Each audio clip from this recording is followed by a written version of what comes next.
라오디아 교회에 보내는 편지. 요한계시록 3장 14절로 22절.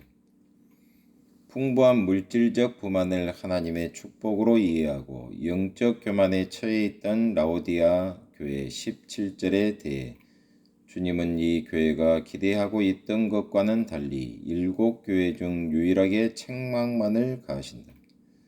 즉 주께서는 그들을 가리켜 믿음의 참된 문제나 성도의 도리에 대해 너무나 태평하고 무관심하여 오히려 쓸모없는 자들이라고 지적하면서 14절로 16절 속히 진정한 신앙의 도를 회복하라고 명하신다. 18절 19절 모두들 앞다투어 거대한 기업화에만 여념이 없는 현대 교회의 모습을 반성하면서 본 서신을 통해 현대교회의 폐단과 치유책을 찾아보도록 하자. 1. 라오디게아의 지역 상황과 본문의 표현. 라오디게아에는 빌라델피아 동남 약 72km에 위치하며 맞은편에는 히에아볼리와 골로새가 있다. 이 세 곳은 바울 서신에도 언급되어 있다. 골로새서 4장 13절 16절 라오디게아에는 교통의 요충지였고 모직공업의 중심지였고 또 유명한 의학교가 있는 부요한 도시였다. 사도 바울의 병력자였던 에바브라에 의해 시작된 라오디게아 교회 골로새서 4장 12절 13절은 사도 바울의 지극한 관심 속에 성장하였다. 그러나 이들은 복음에 입각한 정상적인 성장을 이루지 못하고 본서에 기록된 대로 부활하신 예수로부터 한마디 긍정적인 평가도 받지 못한 가장 퇴보한 교회가 되었다. 특히 본서신에는 라오디게아의 지역 상황과 밀접히 연관되는 표현이 눈에 띄는데 그 내용을 살펴보면 다음과 같다. 차지도 아니하고 더웁지도 아니하다. 15절 16절 이 표현은 라오디게아의 물사정을 생각나게 한다. 라오디게아에서 나는 물은 맛도 없고 몸에 해롭기로 유명했다. 여기서 차다, 부시크로스는 얼음이 얼 정도의 냉기를 가리키는데 이것은 라오디게아에서 약 14km 떨어져 골로새의 냉수를 염두에 둔 것으로 불신의 세계로 완전히 돌아선 상태를 상징한다. 그리고 덥다, 제스토스는 끓을 정도의 뜨거움을 말하는 것으로 이는 라오디게아의 북쪽 약 10km에 위치한 히에아볼리의 유명한 온천수를 상상케 한다. 물론 이 말은 열도 높은 신앙을 의미한다. 그런데 라오디게아의 물은 미지근한 크리아로스 물이었다. 10km 이상 떨어진 수온지에서 끓어오는 물은 철분과 석회질이 섞여 맛이 없고 미지근했다. 라오디게아 교회의 신앙 역시 영적으로 미지근했다. 이에 대해 예수께서는 차든지 덥든지 하라는 명령으로 신앙의 적극성을 요구하신다. 나는 부자라 17절 이 말은 라오디게아에 있는 이들의 부요함과 거만함을 생각나게 한다. 실제로 AD 60년에 그들은 대지진을 겪었으나 재건을 돕겠다는 로마의 제의를 거절하고 자력으로 재건할 정도로 부유했다. 또한 이 도시의 금융자산이 대단했음은 키케로가 그에게 신용장을 이곳에서 현금으로 바꾼 사실에서도 입증된다. 안약을 사서 눈에 발라라 18절 라오디게아에는 유명한 의학교가 있었으며 특히 눈과 귀에 효염이 있다는 고약도 생산되었다. 또한 치료의 신인 맹카로의 신전도 있었다. 그러나 주님은 라오디게아의 교회가 눈이 먼 상태라고 하시면서 오히려 안약을 바르라고 하셨다. 벌거벗은 수치 17절 18절 라오디게아에는 양털로 만든 의류로 유명하였다. 그러므로 이 표현은 의류 생산으로 이름을 날리던 이 도시의 사정과 정반대된다. 그들은 그 지역에서 기르던 양에서 얻은 털로 만든 검정 모직옷을 즐겨 입었다. 그러나 주님은 그들이 벌거벗었다고 말씀하시면서 의에 흰옷을 입을 것을 촉구하신다. 이 라오디게아 교회의 실상과 치유책. 라오디게아 교회가 처해 있던 영적인 미지근함은 사실 교회가 가질 수 있는 가장 나쁜 상태이다. 본문에 나오는 라오디게아 교회가 갖고 있었던 유일한 선함이란 이 교회가 스스로 내린 평판뿐이었다. 그러나 이 평판은 사실과 달랐다. 나는 부자라 부유하고 부족한 것이 없다는 그들 스스로의 평판에 대해 주님은 공고하고 가련하고 가난하고 눈멀고 벌거벗은 자라고 규정하신다. 라오디게아 교회는 자신이 모든 것을 갖고 있다고 생각했지만 실상은 아무것도 갖고 있지 못했다. 예수께서 그들의 영적 상태를 먼저 통찰해 보실 때 그들은 공고하고 가련했다. 일찍이 바울은 로마서 7장 24절에서 자신의 공고함을 부르짖었으나 라오디게아 교회는 자신의 공고함마저 깨닫지 못하고 있었다. 이때 공고하다는 것은 문자적으로 전쟁으로 인해 사람이 갖고 있는 모든 것이 파괴되거나 약탈당했을 때의 생활을 구체적으로 묘사한 말이며 가련함은 고린도전서 15장 19절에서 부활을 믿지 않는 사람을 묘사할 때 사용된 말이다. 자신들의 영적 무지와 비참한 결과를 알지 못하는 라오디게아 교회는 말 그대로 공고하고 가련하였다. 그런데 라오디게아 교인들이 이렇게 공고하고 가련하게 된 데에는 세 가지 근원적 이유가 있었다. 첫째는 그들의 가난이었다. 그들은 서머나 교회와는 정반대의 궁핍에 처해 있었다. 2장 9절. 즉 그들은 신앙적으로 가난하여 예수께 대한 헌신과 사랑을 바칠 수 없었다. 둘째는 그들의 눈먼 것이었다. 그들에겐 영적 분별력이 없었다.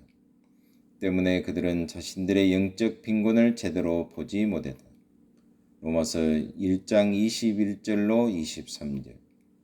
셋째는 그들의 벌거벗은 상태였다.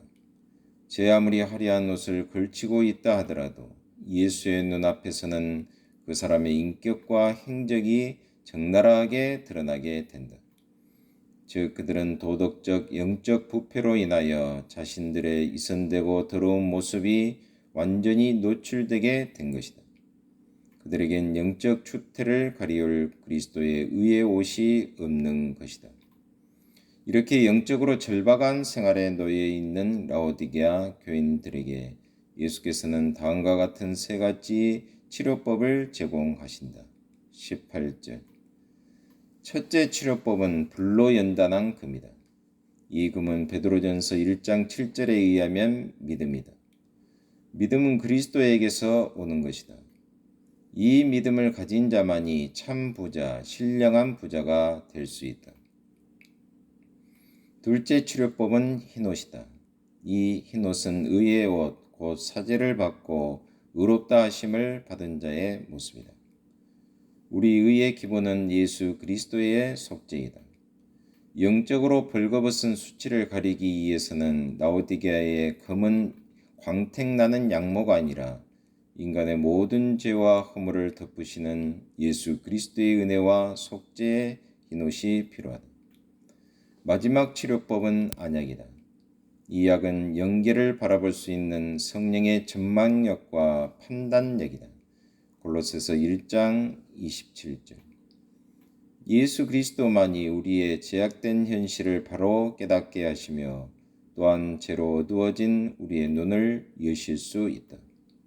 예수 그리스도만이 우리의 눈을 여시며 우리의 수치를 가리시며 우리를 부욕해 하시며 우리의 영성을 회복시키신다.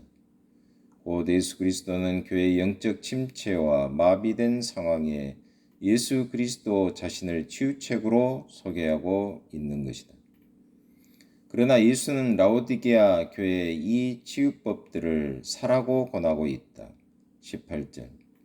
금을 사서 흰옷을 사서 안약을 사서 교회의 문제를 해결하라는 충고인 것이다. 그러나 수많은 교회와 그리스도인들은 이것들을 위해 기꺼이 대가를 지불하려고 하지 않는다.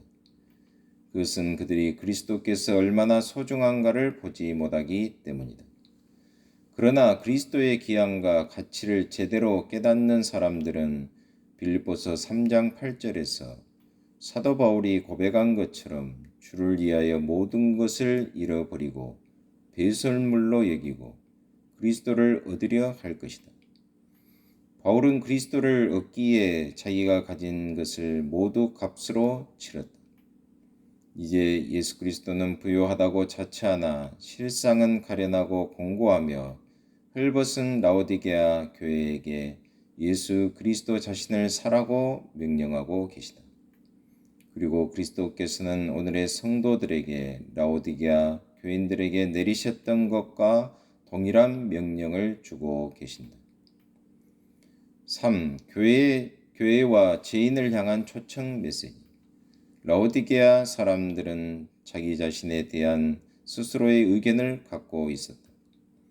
그러나 주님께서는 그들에 대해서 전혀 다른 견해를 갖고 계셨다. 그래서 주님은 라오디게아 교회를 책망하셨다. 그러나 이 책망은 주님께서 라오디게아 교회의 미지근함을 치료하시려는 1단계 치료법이었다. 히브리서 12장 5절 6절에 의하면 하나님은 사랑하시는 자녀를 징계하시며 본문 19절에서도 주님이 사랑 때문에 책망하신다고 말씀하신다. 이제 주님은 사랑하는 라오디게아 교회 그리고 우리의 마음에 적극적으로 초청장을 보내신다. 주님은 미지근한 라오디게아 교회에도 찾아오셔서 그 문을 두드리시는 것이다. 20절에 나타난 문 밖에 서서 두드리노니가 바로 주님의 사랑의 초청이다. 이때 서서 헤스테카는 현재 완료형이며 두드리노니 크루어는 현재형이다. 그의 서심, 준비는 오래고도 완성된 것이다. 또한 그의 두드리심 사역은 현재적이요 계속적이다. 이 은혜로운 말씀은 죄인들의 회개를 기다리시는 베드로전서 3장 20절 그리스도의 인내성을 선포한다. 뿐만 아니라 회개시키고자 두드리시는 그 사랑을 선포한다.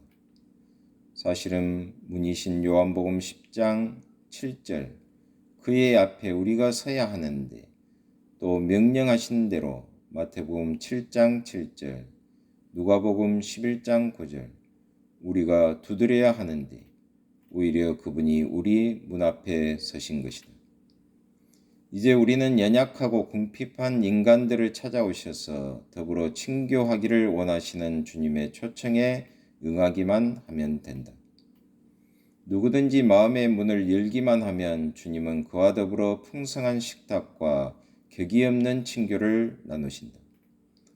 뿐만 아니라 예수께서는 자신이 고난과 죽음을 이기시고 요한복음 16장 33절 하나님께서 부여하신 최고의 명예 즉 그 보좌의 우편에 앉아 계시듯이 마가복음 16장 19절 죽기까지 예수와 함께 고난을 받은 성도들도 그 존귀한 자리에 앉게 되리라고 약속하셨다.